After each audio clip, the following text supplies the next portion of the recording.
To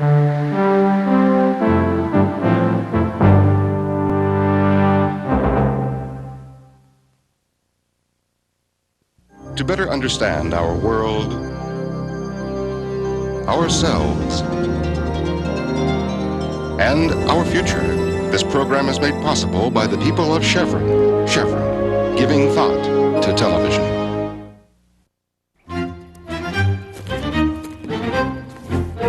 The English language contains dozens of words that describe the dog. Yet none alone seems entirely adequate. Loving, loyal, devoted, amusing, spirited, tireless.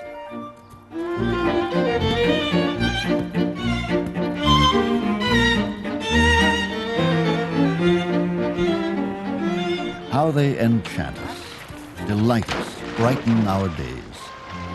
And how they work for us. Down through history, no other animal has served us in as many ways. Called by one philosopher the noblest beast God ever made, the dog is at work on farms and in pastures around the world.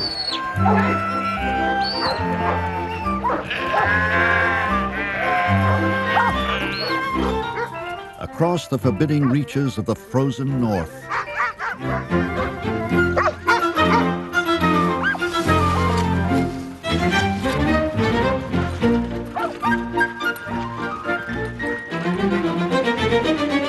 As comrades on the battlefields of war.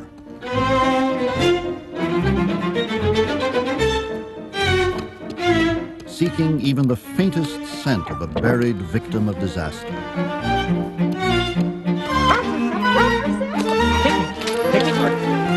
Or a hiker who has lost his way. And he is the devoted servant of the ill, elderly, and handicapped. We will never know exactly how this unprecedented partnership came about or when. But one story tells us, in the beginning, God created man. But seeing him so feeble, he gave him the dog.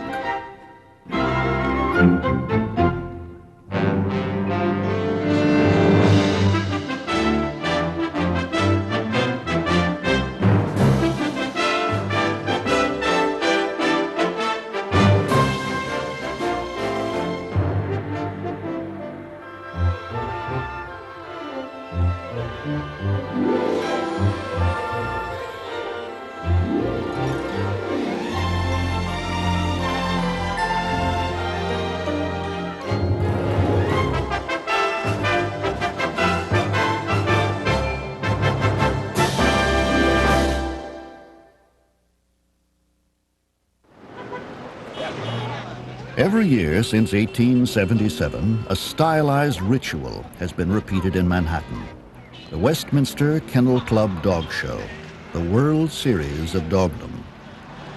Some 2,600 dogs, all purebreds and prize winners in other shows, will compete. Westminster now welcomes 130 breeds and varieties.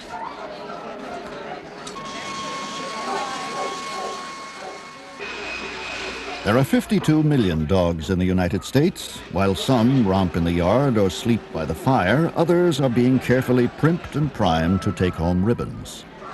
Right. Oh, right. What do you say? Bye. Give me another kiss. Good boy.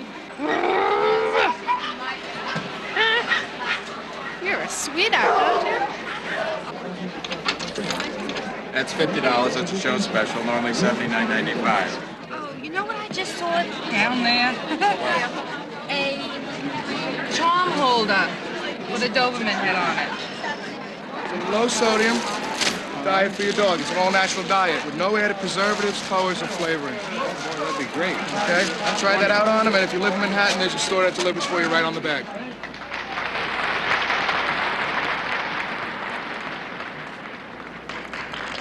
While most show dogs today perform no labor at all outside the arena, historically their ancestors worked side by side with man. In fact, our unique and splendid partnership with the dog began as a working relationship, as long as 10 to 15,000 years ago.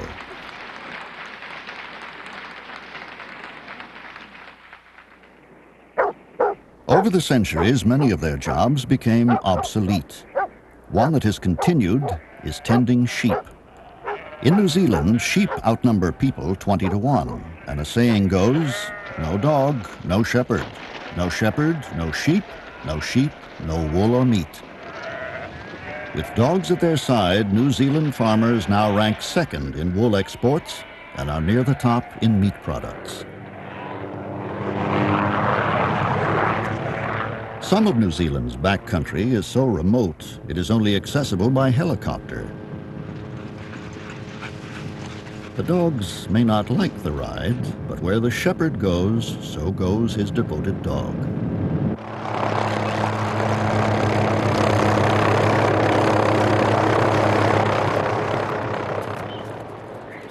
Grant and Robin Calder run a sheep station on New Zealand's South Island.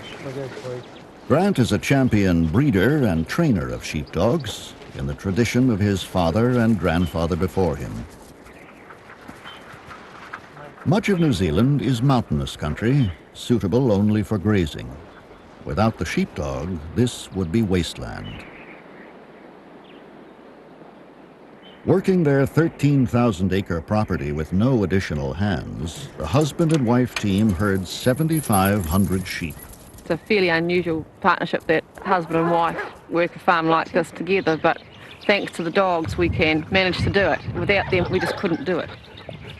We have 2 sons, but they're still at a boarding school because of the distance we live from a school.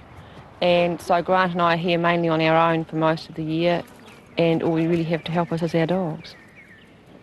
A useless farmer could come onto this place with my team of dogs and work out how to work them and actually make a living here. But if you took my dogs away and left me on this place, we would be broken 12 months. Yeah, pup. Come on, I have to give you a name. One of the 2 types of dogs the Calders breed is called a huntaway. Grant begins training at about 3 months. Huntaways work the sheep from behind, facing away from the shepherd. It's the first signs of a pup starting to work is to go over there like that and chase those sheep. If I put a string on that pup, the noise would start coming, and that's the makings of a huntaway dog. We've got a few sheep over there. Good boy. Good boy. Good boy. Even early in the training, a simple tug of the string keeps this pup facing correctly. Good boy. Good boy. Good boy.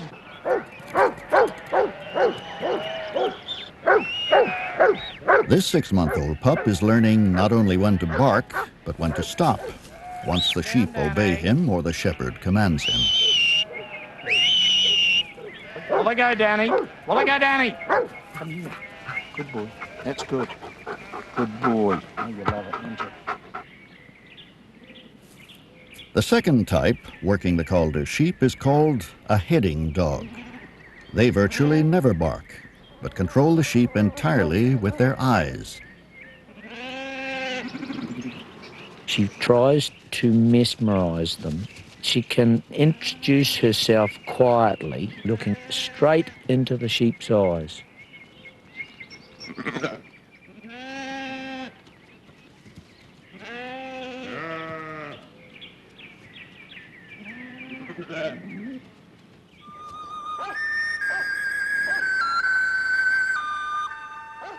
Twice a year, the Calders round up from the high country 2,500 of their sheep, or shearing to send to market, or in this instance, to be dipped to protect their wool. Robin works on a high ridge, and Grant is lower down as they and their 10 dogs begin to pull the flock together. Because sheep in New Zealand have no natural enemies, they have never developed a herding instinct and therefore spread far afield.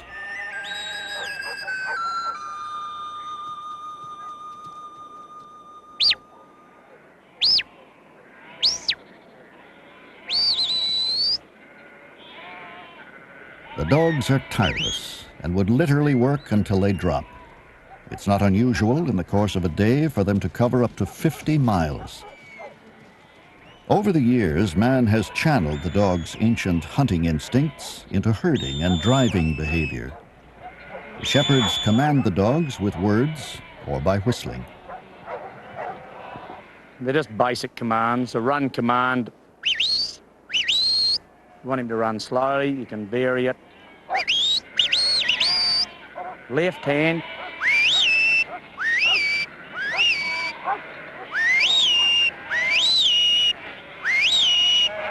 Right hand.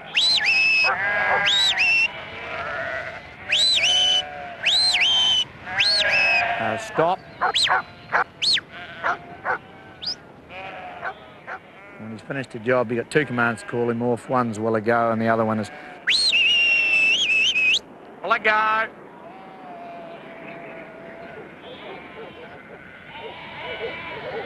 It's hard to believe how tough dogs are. And on this property, they work in extreme conditions and all types of weather. Even with a dog in those sort of conditions, everything might be against him. He might have cut feet. He might have snowballs built up on him. They will always try and run. They will always try their best to do and complete the job that you put in front of them. Like army sergeants on alert, the dogs keep the flock moving. In 1 week's time, the remarkable team of 2 people and their 10 steadfast dogs have completed the roundup.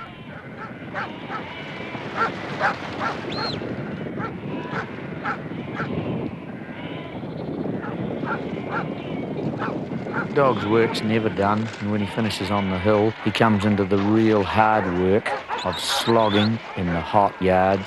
The hotter it gets, the more the sheep put their heads down and won't go. And we tend to only work with 1 or 2 dogs in the yard, so we can alternate them so that each dog gets a turn, because it is hot, dry, dusty, dirty work.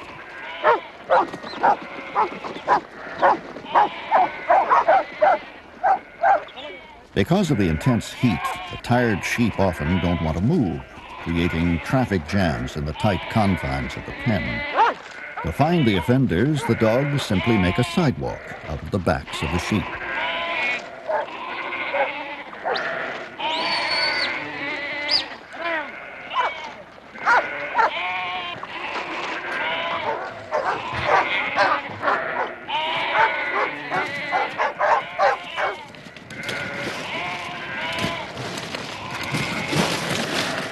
After a chemical dip, for protection against external parasites, the sheep will be set free to wander up to the high country again to graze until the next roundup. And then, once more, when the shepherds head for the hills, their canine partners will be by their sides.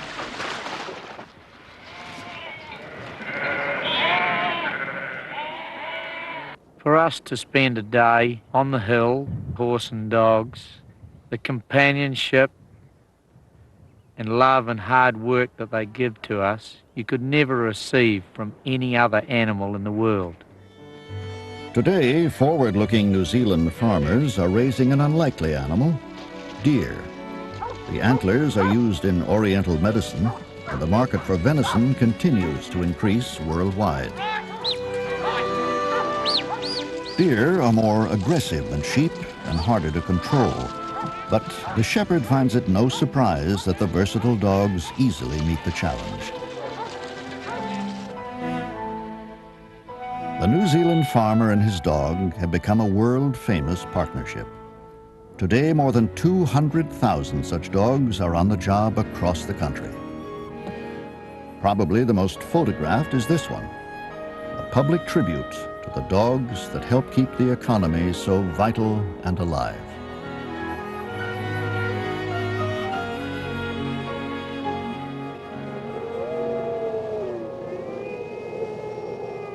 The origins of the domesticated dog lie shrouded in the distant past, but it is generally agreed that the dog evolved from the wolf, or that both share a common ancestor. Wolves and dogs have the same basic anatomy, physiology, and patterns of behavior. And underneath the dog's domestic facade lie the instincts of a predatory hunter. Wolves live and hunt in packs, unlike other meat eaters, such as members of the cat family that ambush their prey. Wolves stalk, chase after, and run down prey.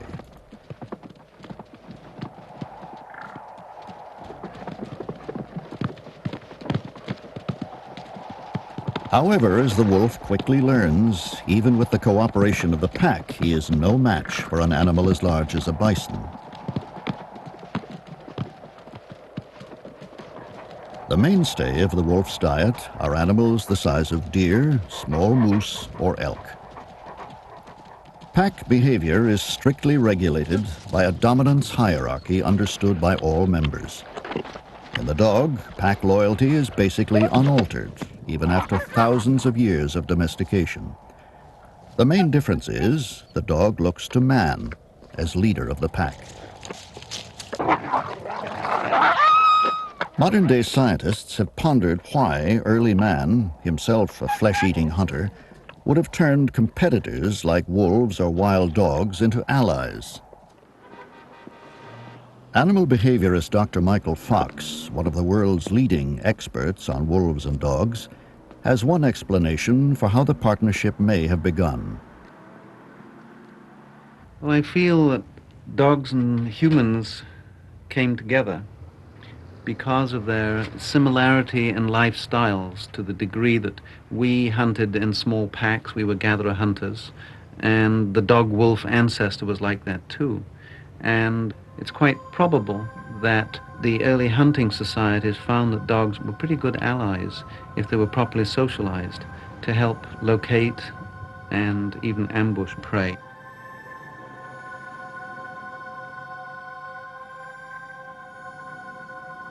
Dogs, in their long association with us, have powers of manipulation. In one sense, we've domesticated them, but they have domesticated us too. We have the situation where the dog will come up and just look at you and look at you, and you have to feed it. The dog knows how to touch your heart. They have a power in the eye. Some people think that their dogs have ESP, that they know what you're feeling and thinking, but they're acute observers of our body language. You know, when we're depressed or happy or anxious, they're reading all that all the time, because that's how they communicate with each other too. In finding out about each other and the rest of the world, smell is the dog's primary tool. It is said their ability to smell is at least 500 times greater than our own. Their hearing, too, is better than ours, but they see less well and are colorblind. There are 350 recognized breeds of dogs in the world. Regardless of outward differences, they are all the same species, Canis familiaris. Their wide diversity in appearance can often be explained by the work humans have bred dogs to do. In the language of his native Germany, Dachshund means badger dog. His short, stubby legs and narrow body made him ideal for squeezing into burrows after prey. Terriers, too, were bred small and low to the ground, so they could plunge into dark holes in pursuit of rats or foxes. The name terrier comes from the Latin word terra, or earth.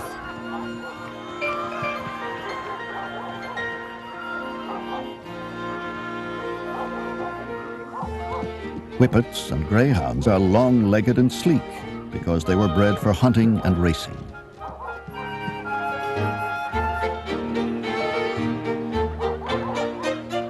Firehouse mascots today, Dalmatians, were companions to charioteers in ancient times. In Elizabethan England, they gained fame as coach dogs with a calming effect on the horses. The regal Chow Chow boasts a 2,000-year history in China as hunter and guard. For centuries, dogs have helped man hunt. Today, we've made them highly specialized. Pointers only point, nose high, body frozen in place. And retrievers only retrieve, joyfully leaping into even frigid waters to bring back their quarry.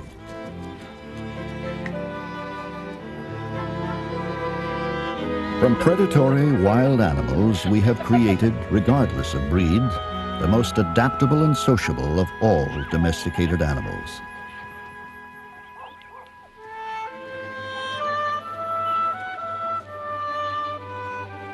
It is not precisely known when we first put dogs to work as entertainers, but one of the most famous, adored by countless millions, is Lassie.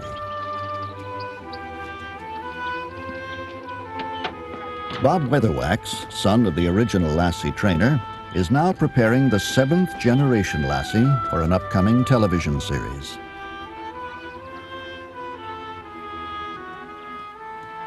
Hey, come on! To get the 7 dogs who have actually appeared on the screen, Bob and Rudd Weatherwax had to breed more than 200 collies to get just the right coloration, intelligence, and temperament.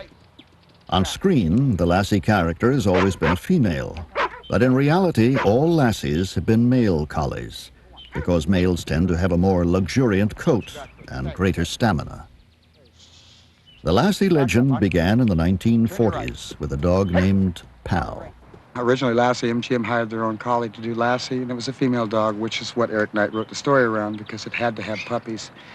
And my father's dog was hired as a double dog, and it was a male collie called Pal. And I think he knew that the other dog couldn't do this performance. And they had a spot where Lassie had just come from Scotland back to England, and he had to cross a river, and it was a nice scene.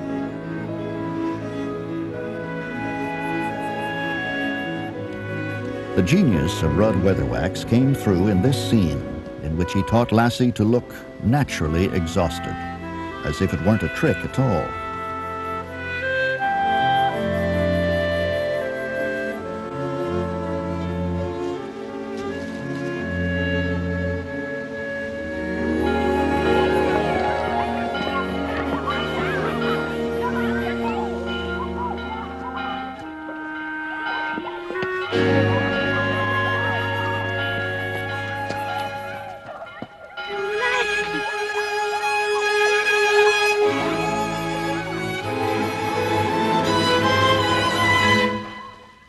Lassie, come home. Come on, Crawl. Easy. The mind of the dog, no matter how bright he may be, cannot conceptualize, look tired. But the dog can obey a series of off-screen commands, given in a specific order, that result in the tired look the audience sees. Sweet. Stay. Stay. That's a boy. Stay. Compared to many dogs that bring a large measure of instinct to their work, dog actors start out as a blank slate. Because they are intelligent, they are capable of learning. The motivation to learn, the willingness to behave in such undog-like ways, is based simply on the dog's desire for human praise. Dog's man's best friend. I think they're the most domesticated of all animals, and they want to please. They want to be with man. It's like A for effort. They'll give you that effort. All right, come on. Hup. Hup. All right, come on over here. Come on. All right. Take a bow.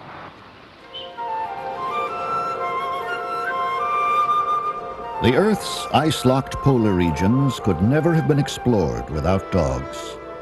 In the early 1900s, sled dog teams brought Peary to the North Pole and Amundsen to the South. When northern regions were settled, dogs became an essential part of life. Until the advent of airplanes and snowmobiles, dogs alone transported mail and supplies, pulled sleds, took hunters in search of prey. Today in Alaska, the pioneering spirit of that earlier time is celebrated in a grueling 1,100-mile race. Beginning in Anchorage and ending in Nome, it covers a distance roughly the same as from Seattle to Los Angeles. Its name, Iditarod, is said to come from the trail that was once the lifeline linking far-flung villages in the interior. Two-time champion of what is called the last great race on Earth is 33-year-old Susan Butcher. A world-class athlete and now a celebrity, she is going for an unprecedented third consecutive win. She hopes to beat her 11-day record and take home the $30,000 first prize. 5 minutes till we drop, yeah.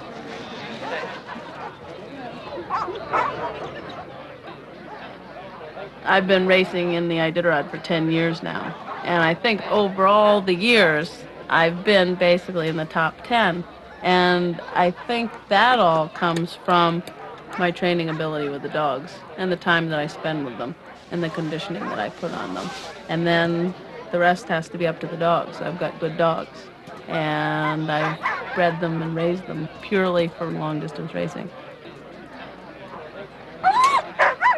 Many observers feel that the time Susan spends with her dogs and the affection she lavishes on them are key elements of her success.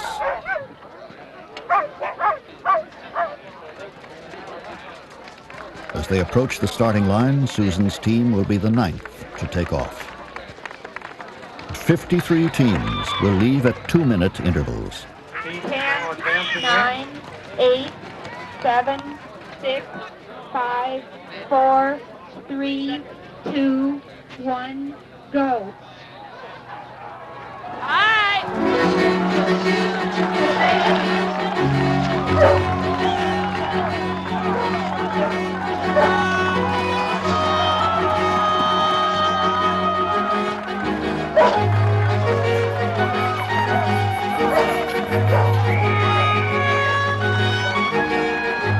Over the years, I've really seen that the dogs love to race and know what it's all about. When they see a team in front of them, they'll pick up their pace and want to pass around them. And what I found out is they know then when there's no other team in front of them because there's no dog scent on the trail.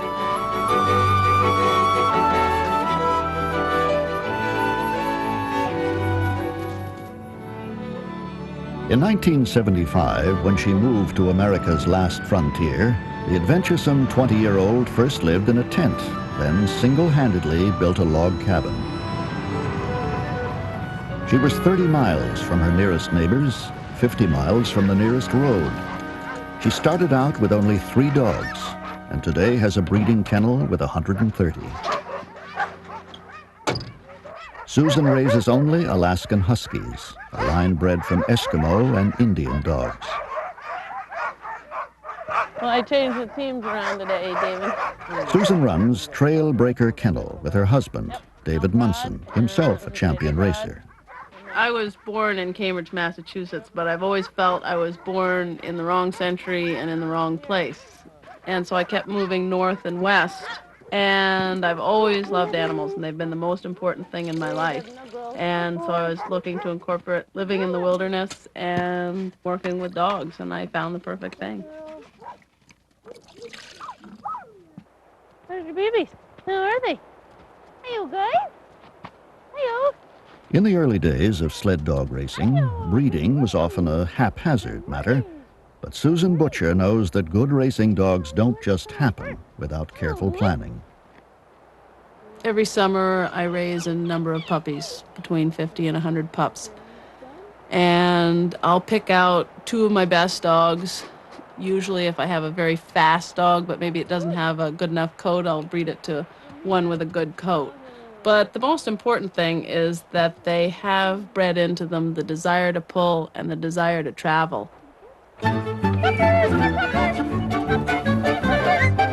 And travel they do, every day with either Susan or her dog handler. These 4-month-old pups are learning that running is fun and that being with people is fun.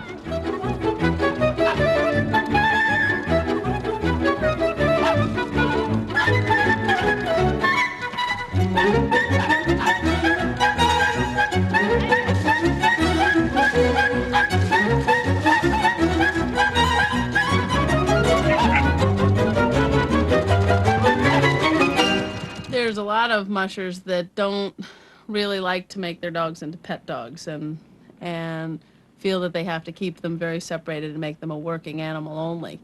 But I feel that the best thing that you can do with a dog is to really bond them to yourself. So we're just trying to teach them to respect us and trust us and vice versa. I have to trust my life in their hands all the time, and they should learn to trust me with their life. And then when you're out there racing, that trust is what's going to make you able to win. Are you going to be my next all-time best leader? Are you going to be my all-time best leader? Every night, Susan and David bring a few dogs into the cabin for extra attention. It's done as part of Susan's training strategy, but also because she quite simply adores her dogs. All but major veterinary chores are handled by Susan herself. Are you getting full? Okay, put her down. When one of her lead dogs was critically ill, Susan flew him to Anchorage for treatment. She slept on the vet's floor for 10 nights to be near her dog.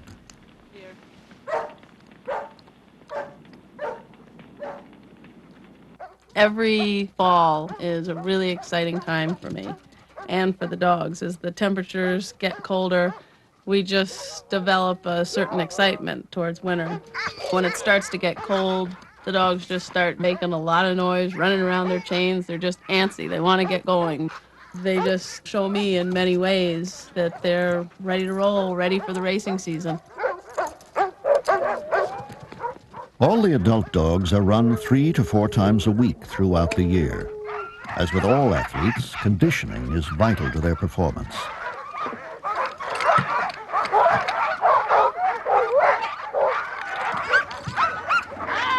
When snow cover is too thin to be safe for the sled, the dogs pull an all-terrain vehicle left in neutral gear.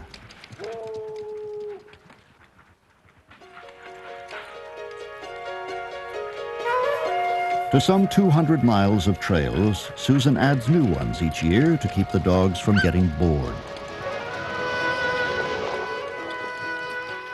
A lot of people would look at my life and think it's a lot of hard work, but for me, it's a labor of love, and I spend all day long with my dogs and work with them, and I'm my own boss. There's no one telling me what to do or at what time to do. I live way out here where I can go anywhere and do anything at any time of day, and I love that freedom.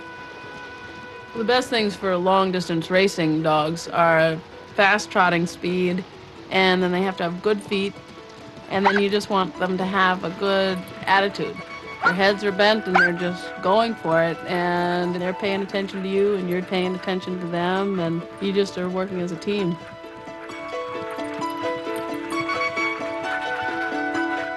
Like a coach with marathon runners, Susan gradually increases the length of the runs. Her goal is 50 miles without tiring. The dogs, never more happy than when on the trail, joyfully oblige.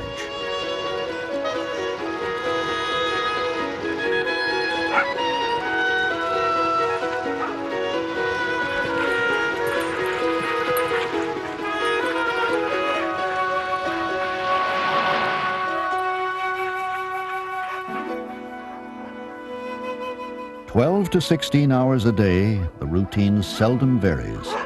The culmination in March, the chance to compete in the most punishing race on earth."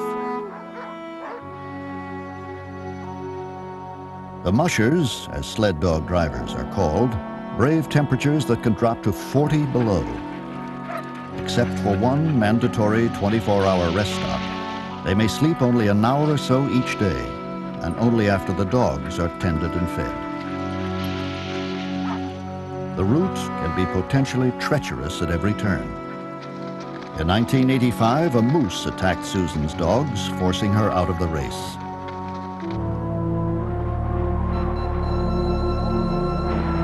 On the last leg of the race, along the frozen Bering Sea, mushers encounter the most severe weather. It is Susan Butcher's 10th day out, and she is trailing, as she has for most of the race. Now a violent storm has forced temperatures to plunge. Swirling snow has obliterated much of the trail. Both Susan and the dogs are pushed to the limit of their endurance.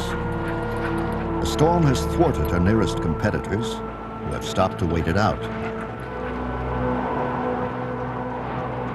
Undaunted, Susan Butcher charges on.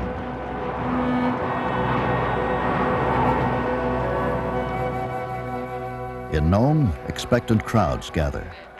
The ham radio operator at the last checkpoint has reported that the first musher might reach the finish line at any time.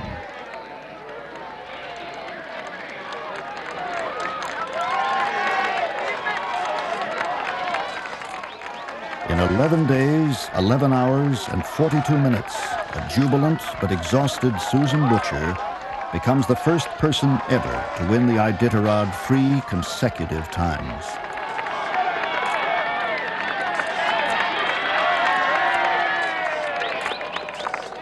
Susan is a full 14 hours ahead of any other musher.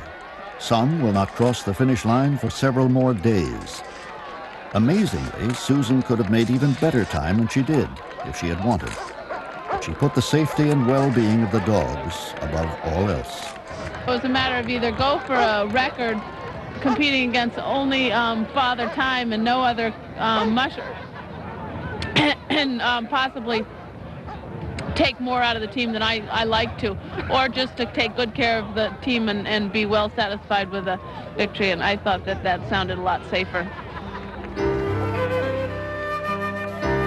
Susan and racing enthusiasts everywhere know the real tribute belongs to the bravery, love, and indomitable spirit of these magnificent dogs.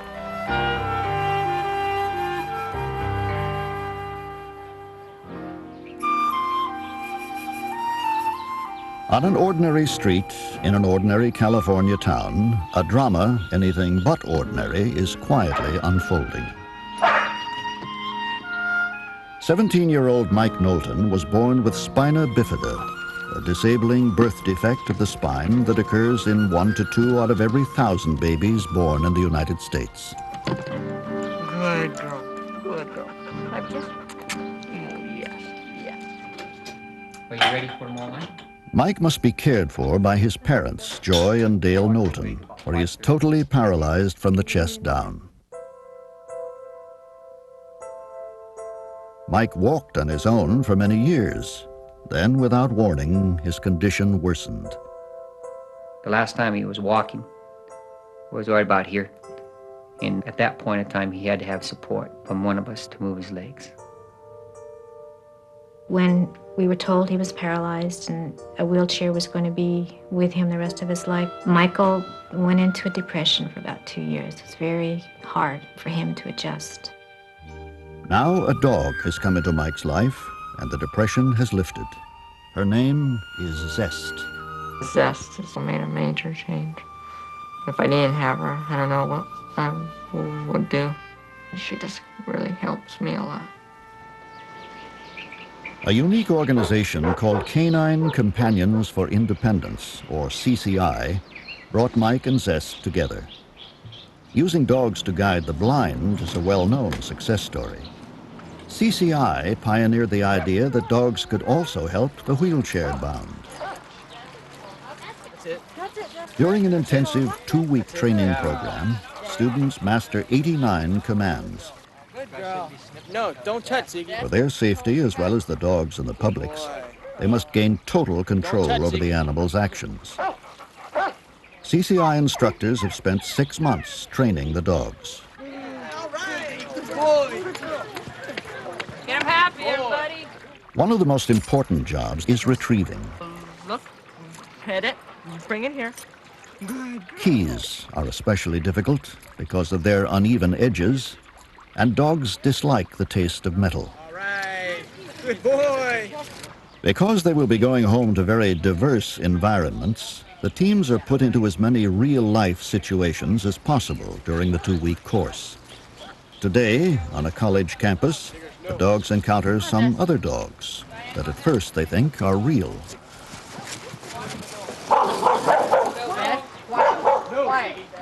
These are the kind of things you guys need to anticipate and know it's going to come up. These things happen all the time. All right. Some in the class have driven in vans equipped with electronic lifts, but none has had prior experience with a bus. For the dogs, too, this is a first. Remember, this is as new for her as it is for you. And even though it's new for you, you have to portray to her that you're confident. Okay, Jess. The most frustrating part was having them tell me to have the dog do something, and the dog wouldn't do it, and they wouldn't tell me how to get the dog to do it. But my biggest thing was, would I be able to make it through the 2 weeks? Because I kind of had doubts. Jess. No, Jess. Jess. months. She should come to you, not go around behind there. She doesn't understand that concept. Okay, so what I do to get her? You need to do what you need to take care of yourself and your dog. I got to start over again. The sheer physical exertion would cause some to simply give up, but Mike is determined. Finally, he and Zest are successful.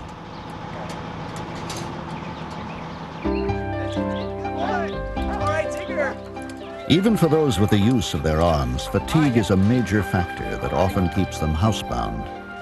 Dogs are a wonderful solution, for they will pull tirelessly.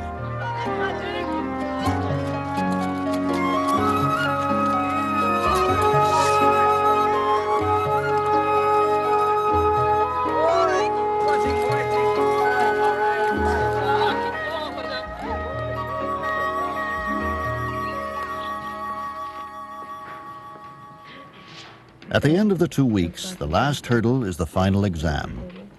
Of the more than 300 teams that have gone through CCI since it began in 1975, 90% of dogs and humans have passed.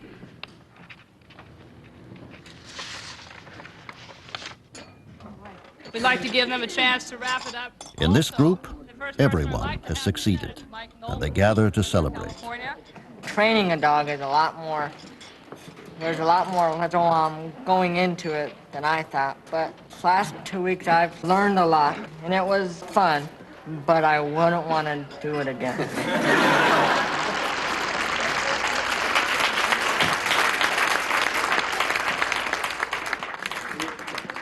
With well-deserved pride, the class arrives for graduation, threshold to their new independence. As you can see, this is quite a loving team. And throughout their lives, there's always going to be a lot of love and commitment on the part of these two. Mike worked very hard in this class, and so did Zest, and congratulations to both of you.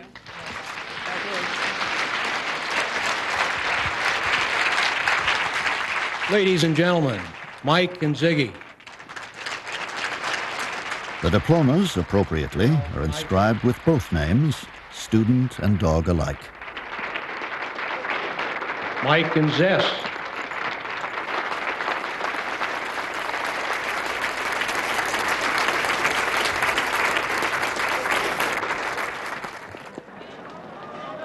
Today, Mike is a high school senior. Having Zest has helped Mike vastly broaden his horizons, and now for the first time he is considering going on with his education, a vocational school where he thinks he might study computer science. Whenever Mike is working, Zest has been trained to rest quietly by his side and not disrupt the classroom. But at those moments when he needs her help, Zest knows it's time to work. She does things like picks up papers or pens. It makes me feel independent. I don't always have to ask somebody. I can just go to Zest and tell her. All CCI graduates report a dramatic rise in self-esteem because of the dog's role as icebreaker. People who normally feel awkward approaching a person in a wheelchair do not feel uncomfortable in the presence of the dog. I'm real shy, and the last couple of months, it seems like it's easier to go up to people because most of the time, people come up to her, and I kind of get into the conversation. So it helps me to get to know people. We didn't realize that kind of a bond could be between a dog and a person. It really gives us a different perspective. We didn't realize that the dog could do as much for Michael's emotions as this dog has done. Okay, Zest, come here. Zest, the dog, look. The dog, help switch, Zest. The dog, that's it. That's it, good, come on. Okay, Zest, come on. The dog, go to bed.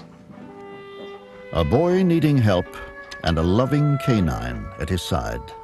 Perhaps nowhere is the age-old covenant between man and dog more poignantly felt than here.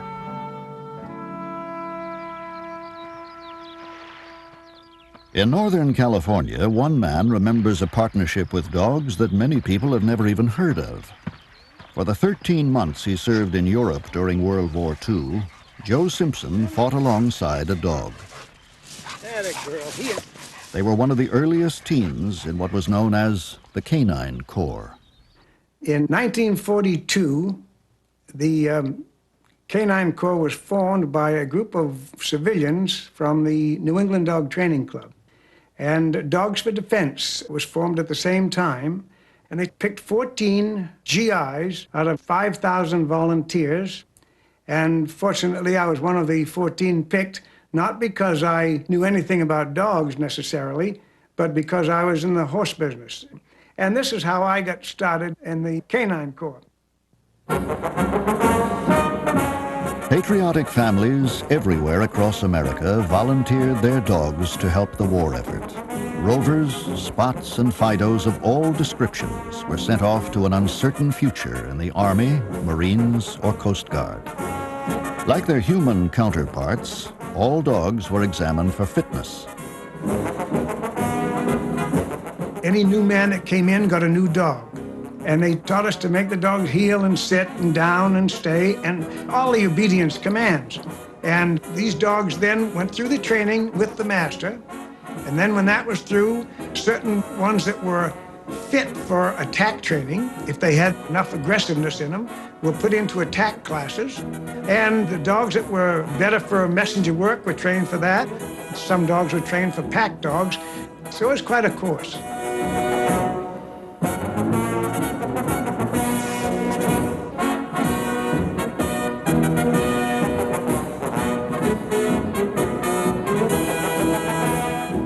In Europe, dogs were used in World War I, but this was our first use of them in combat. Some 10,000 served in many of the bloodiest battles across Europe and the South Pacific. If we needed to send a message back to the forward outpost, we had a messenger collar that we'd put the message in and put it around the dog. And the dog had to learn that when this collar was on him, he was to run as fast as he could back to the other master. Messenger dogs had to develop equal loyalty to two masters because they worked by going from one to the other. To ignore the noise and flames from exploding shells was hardest to teach.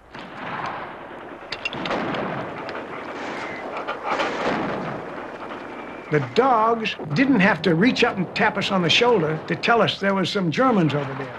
We knew by watching our dog and being able to read the dog. This is very important with anyone working a dog. If you can read the dog, then you'll know what the dog is trying to tell you. And I owe my life to my dog, and I'm sure a lot of the other handlers would say the same thing.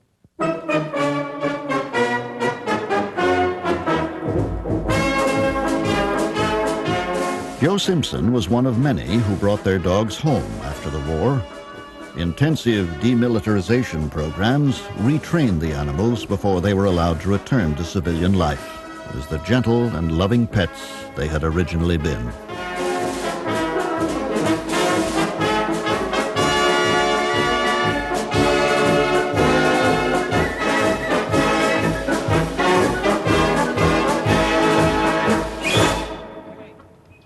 One phase of training similar to that for war dogs is used in search and rescue work.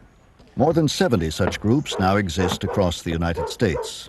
All volunteers, they work alongside law enforcement teams in wilderness rescues and the aftermath of disasters. Go through? No cheat. It takes hundreds of hours of training before a team can be sent on a mission. Go through. Early on, a dog often needs to be coaxed. Okay, try that way again. Want to go through? Go. Go through all the way. Oh, good girl. Good girl.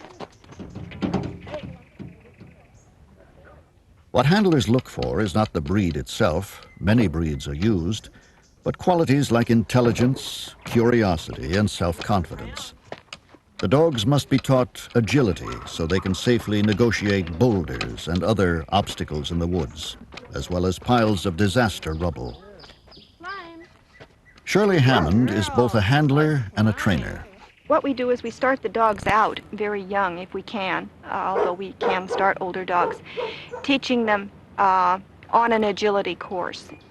We do a lot of ladder climbing with the dogs, and this teaches them to use their back feet. Their back feet just normally follow their front feet, and they do not develop a knowledge of back feet unless they're taught to do something, feeling what they're putting it on and feeling for stability with it. Good dog, Tasha! Good girl! Good dog! This 12-week-old puppy confronts a ladder for the first time.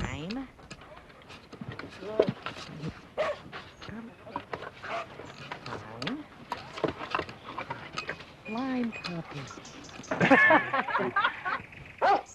In addition to the obstacle course, they train on a rubble pile that simulates a disaster area.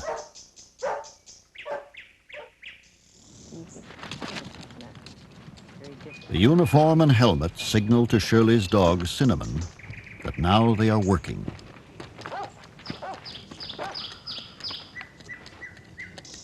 Easy.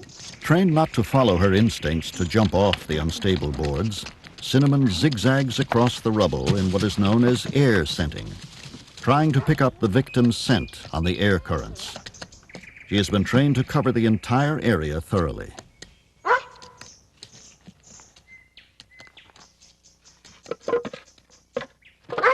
Once the victim, in this case a volunteer, has been found, the dog's job is to scratch and bark to alert the handler to the area with the most intense scent.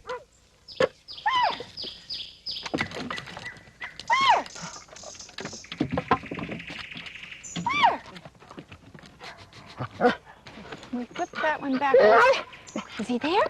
Oh, look up there! What did you find, Sid? Finding the victim is the dog's primary reward. It is essential that physical contact be made so the dog knows she's done her job well. You found him. You've got him where you want him now, boy Jesus. Yeah, I got him where I want him. That was good. Did you find him, huh? That was a good search.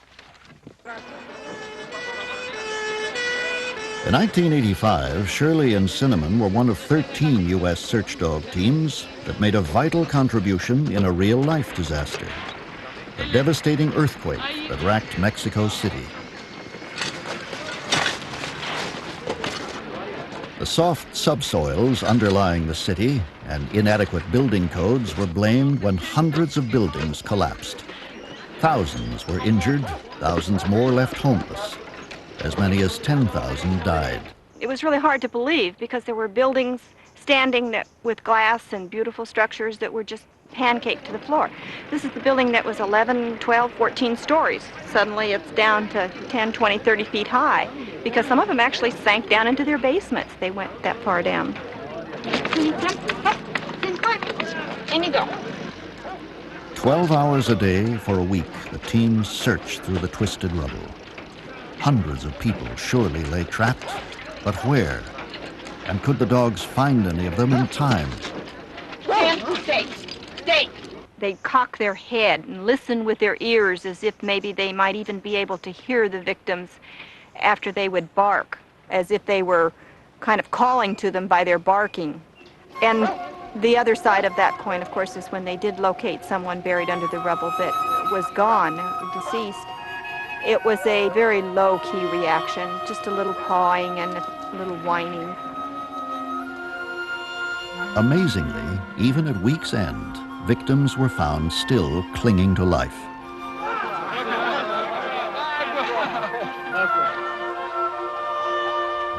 Only hours old when the quake hit, this baby was trapped for 9 days. Doctors cannot easily explain her survival. Others see it simply as a gift from God. The Mexican people were just wonderful to us, and it was a warm, warm feeling. They were so appreciative of our being there, and it was really a very unique position to know that you were doing something that was helpful and that your dog was able to do it. And it's a feeling that says, this is what we've done it for. All the times we've been wet, we've been cold, we've been tired, we've been hot. This is real, and it's so exciting, so exciting. Many thousands of years ago, some long-forgotten caveman welcomed a wild animal into his home to share his fire and food. Through the centuries, the dogs that evolved have remained our enduring helpmates and unfaltering friends.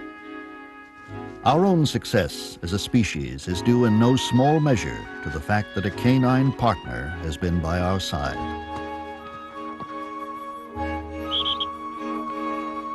Intelligent and loyal beyond measure, dogs ask little from us in return for their unquestioning devotion.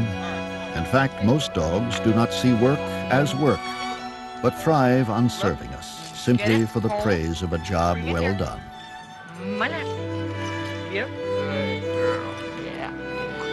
In commenting on this age-old partnership, one author has written, "We give them the love we can spare, the time we can spare, the room we can spare. In return, dogs have given us their absolute all. It is, without a doubt, the best deal man has ever made."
We hope you have enjoyed this presentation from the National Geographic Video Library.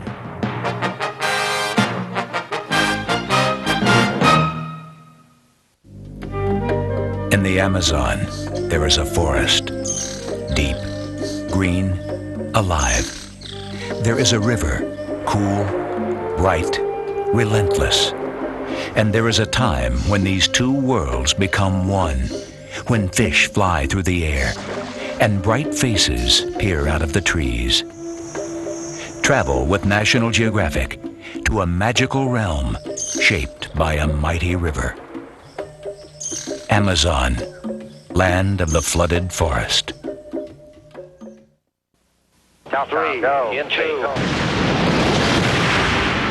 Between 1968 and 1972, 24 men left the Earth and journeyed to the moon. This is the film they brought back, and these are their words. Stand by for touchdown. This is going to be spectacular. I felt at home there, even though the Earth was a long ways away. Look at the size of that rock. Good deal, boy. There is new knowledge to be gained and new rights to be won for the progress of all mankind. Join National Geographic for a wondrous journey into the unknown. Man must explore. For all mankind.